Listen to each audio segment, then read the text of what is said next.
wabarakatuh.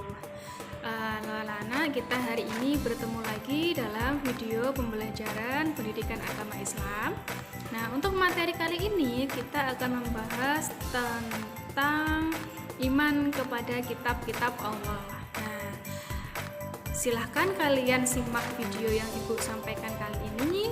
Siapkan buku catatan kalian, siapkan buku paket kalian, karena semua materi yang Ibu sampaikan Ibu ambil dari buku paket yang sudah kalian bawa, yang sudah kalian pinjam dari sekolah. Oke, jangan lupa ya, nanti silahkan dicatat poin-poin penting atau poin-poin yang menurut kalian penting untuk dicatat. Ya, anak-anak, kita mulai ya pembahasan tentang iman kepada kitab-kitab Allah. Kalian perhatikan dengan seksama. 1. Pengertian iman kepada kitab Allah. Iman kepada kitab Allah berarti percaya dan yakin dengan sepenuh hati bahwa Allah telah menurunkan kitab-kitab kepada para rasulnya.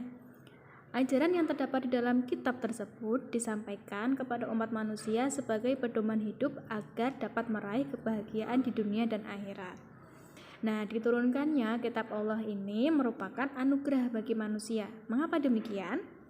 Karena manusia dikaruniai akal dan pikiran sehingga dapat mengkaji ilmu pengetahuan yang ada di dalamnya.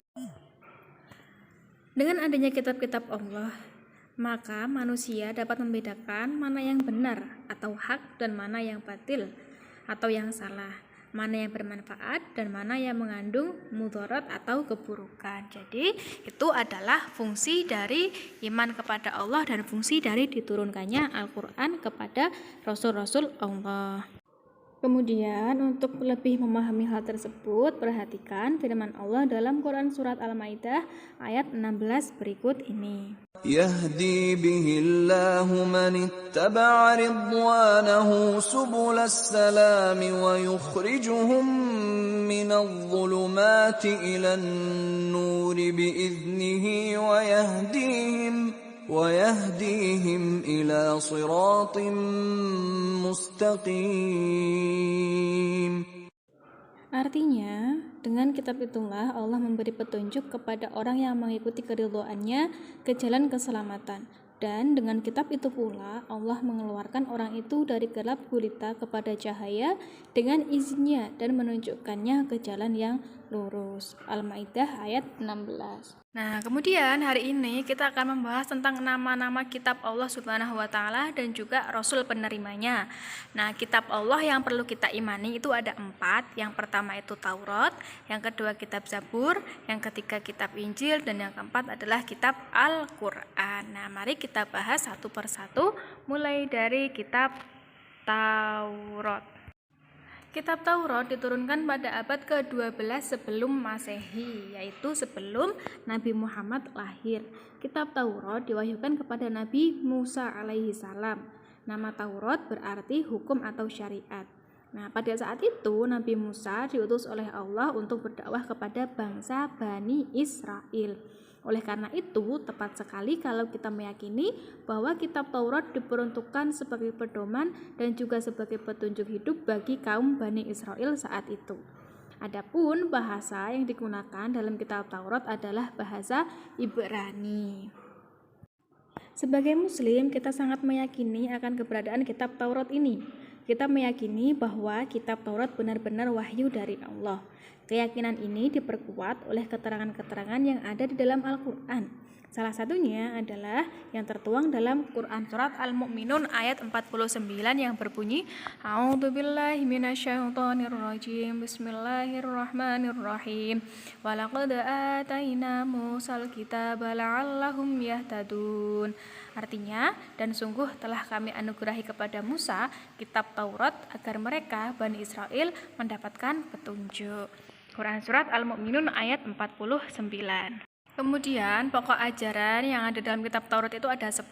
Yang pertama, perintah untuk mengesahkan Allah. Yang kedua, larangan menyembah berhala. 3, larangan menyebut Allah dengan sia-sia.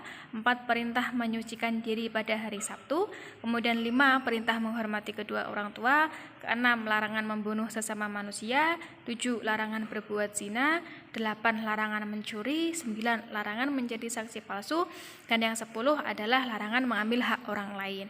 Nah, dari 10 hal ini ada satu hal yang ajarannya tidak sama dengan ajaran agama Islam, yaitu perintah menyucikan hari Sabtu. Selain itu, pokok-pokok ajaran kitab Taurat itu hampir sama atau bahkan sama dengan Al-Quran. Nah, oleh karena itu Al-Quran disebut sebagai oleh karena itu agama Islam sering disebut atau memang disebut sebagai agama yang menyempurnakan agama-agama sebelumnya, dan juga kitabnya adalah kitab Al-Quran itu kitab yang melengkapi kitab-kitab sebelum Al-Quran. Kitab yang selanjutnya adalah kitab Zabur yang diturunkan pada abad ke-10 sebelum Masehi setelah kitab Taurat. Nah, ingat untuk penanggalan sebelum Masehi ini mundur ya. Kalau tanggalan yang sekarang itu kan maju 2020, 2021, 2022 Masehi. Tapi kalau sebelum Masehi, SM itu penanggalannya mundur. Jadi dari 12 sebelum Masehi, kemudian maju nanti langsung ke 11 sebelum Masehi dan 10 sebelum Masehi. Jadi kitab Zabur itu diturunkan setelah kitab Taurat. Kitab Zabur diturunkan oleh Allah kepada Nabi Daud untuk bangsa Bani Israel, yang lebih tepatnya yaitu umat Yahudi. Kitab ini diturunkan pada abad 10 Masehi di daerah Yerusalem. Nah, adapun kitab ini ditulis dengan bahasa Kipti sesuai dengan firman Allah Subhanahu wa taala yang berbunyi sebagai berikut ini. A'udzu billahi minasyaitonir rajim. Bismillahirrahmanirrahim. Wa rabbuka a'lamu bima fis samawati wal ard wa laqad faddalna ba'dhan nabiyyina 'ala ba'din wa ataina Dawuda zabura. Artinya, dan Tuhanmu lebih mengetahui siapa yang di langit dan bumi, dan sesungguhnya kami telah memberikan kelebihan kepada sebagian nabi-nabi atas sebagian yang lain, dan kami berikan Zabur kepada Daud. Quran Surat Al-Isra ayat 55.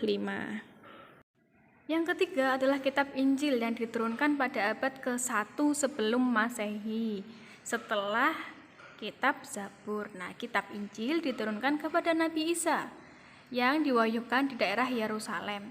Kitab ini ditulis pada awalnya dengan menggunakan bahasa Suryani dan menjadi pedoman bagi kaum Nabi Isa, yakni kaum Nasrani. Nah, hal itu sesuai dengan firman Allah seperti dalam Quran Surat Maryam ayat 30. Bismillahirrahmanirrahim. Qala inni abdullah ataniyal kitaba wa ja'alani nabiyya. Artinya, dia Isa berkata, sesungguhnya aku hamba Allah. Dia memberiku kitab Injil dan dia menjadikan aku seorang nabi. Quran Surat Maryam ayat 30. Kitab Injil ini berisi ajaran pokok yang sama dengan kitab-kitab sebelumnya. Namun, ada yang menghapus sebagian ajaran kitab Taurat yang sudah tidak sesuai dengan zaman itu. Secara umum, kitab Injil berisi tentang perintah untuk kembali mengesahkan Allah, 2. Membenarkan keberadaan kitab Taurat, 3. Menghapus beberapa hukum dalam kitab Taurat yang tidak lagi sesuai dengan perkembangan zaman, yang keempat, menjelaskan bahwa kelak akan datang kembali Rasul setelah Nabi Isa, yaitu Nabi Muhammad SAW.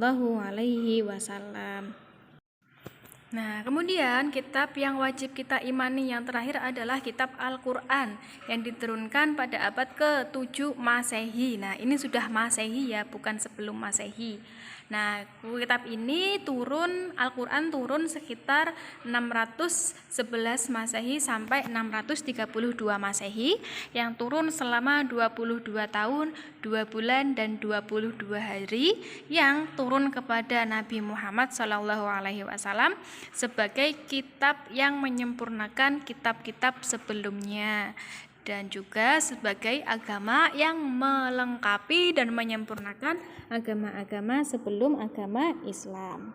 Nah, hal itu sesuai dalam firman Allah Quran surat Ali Imran ayat 3. Bismillahirrahmanirrahim. Nazzala 'alaikal kitaba bil haqqi musaddiqal lima baina yadayhi wa anzala taurata wal injil. Artinya Dia Allah menurunkan kitab Al-Qur'an kepadamu Muhammad yang mengandung kebenaran, membenarkan kitab-kitab sebelumnya dan menurunkan Taurat dan Injil.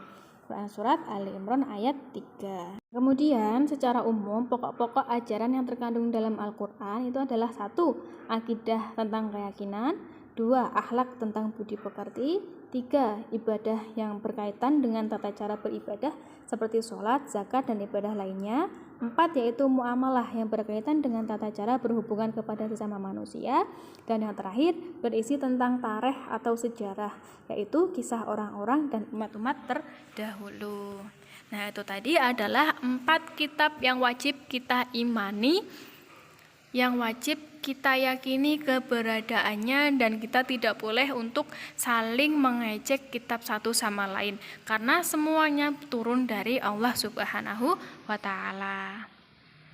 Nah, oke.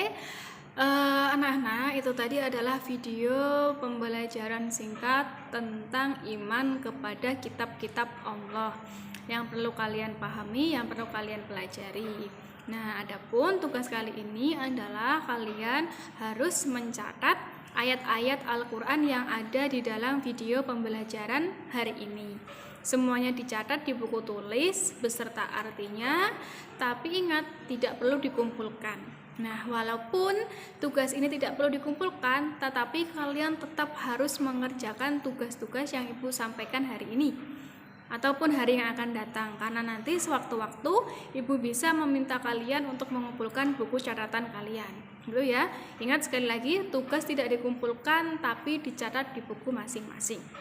Nah, untuk minggu depan kita akan ada ulangan harian. Jadi, silahkan persiapkan diri kalian dengan benar-benar belajari materi hari ini. Hanya materi hari ini yang akan keluar di ulangan harian. Ya, kalian pelajari baik-baik, insya Allah soalnya tidak akan susah-susah. Jadi itu cukup dari Ibu yang Ibu sampaikan.